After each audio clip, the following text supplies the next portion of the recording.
Yes, now it's time for 2 Against 1. Joining me now is Dimitri Burshtein from Eminence Advisory and a top writer at The Spectator Australia, and Graham Richardson, former Labor Minister and a top commentator here on The World According to Rowan Dean. Could it get any better, I say?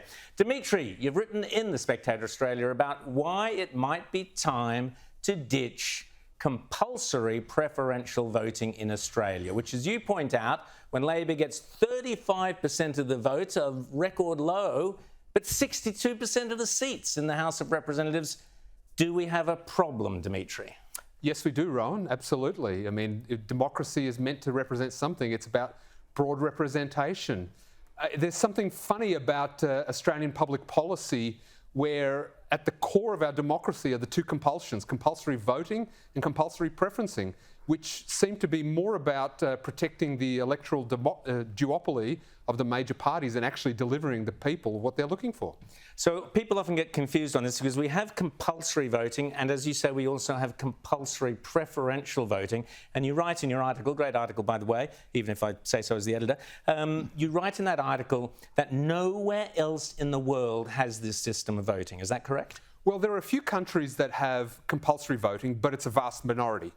The preferential is very rare. Preferential is rare. Compulsory preferential is even more rare. So when you put the two together, you get a very, unique and uncommon common combination.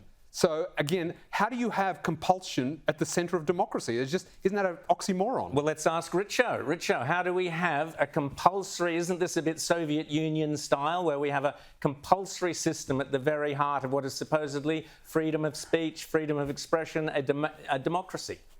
Well, gee, if it's Soviet Union style, it's taken us a while to notice.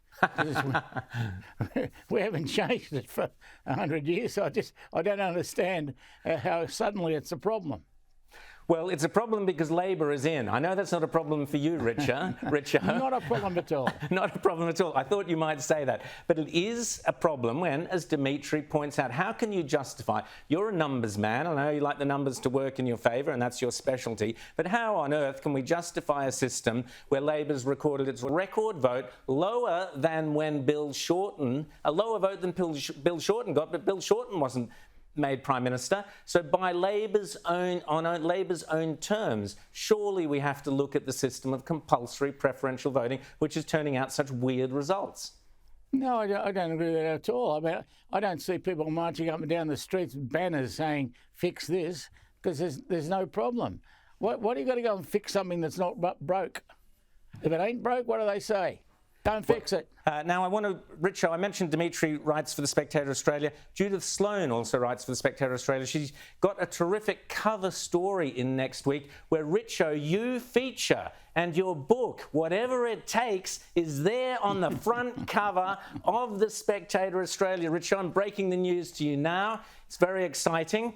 But Judith's basic premise is that the Labor Party, by following your doctrine of whatever it takes, this has led, and you can be proud of this or not, we discussed this last week, but this has led to what she says is the avalanche of lies that we saw during the election campaign. So she's saying that the whatever it takes philosophy, fine by itself, but what happens when it leads to the kind of lies that the coalition certainly felt were being peddled during the last election? Your response, Richard? I don't believe there was a great problem with lying. I don't think there was that much of it. There's always going to be some. This is politics, right? This is not ringing around the rosy in the kindergarten room. This is politics. So you're going to have to expect that there's going to be some argument about that because we will never agree on what the truth is. That's the real problem. Your truth might not be mine. I think that's a great point, Richo. Do we live in this kind of postmodern world, Dimitri, where the truth is my truth? As they're always telling us, the woke crowd, my truth is not necessarily your truth. And what was her name? Meghan, the Duchess of Sussex, had her truth, and someone else had their truth. Do you buy this argument? No. And if Richo's position is correct, then why do we need misinformation and disinformation laws? I'd note that the political parties sought to exempt themselves from those laws to start with, but whilst Richo is correct, there was a lot of, let's call it, bending of the truth in the election. That, in great part, absolves the Liberal Party and the coalition in the appalling way that they managed the election, and they didn't respond. Exactly, I agree wholeheartedly. Going to have to leave it there, guys, but Richo, get ready for an avalanche of sales of whatever it takes. You're going to have to go into probably a 10th reprint after this week's Spectator is out. Great to chat to you as always.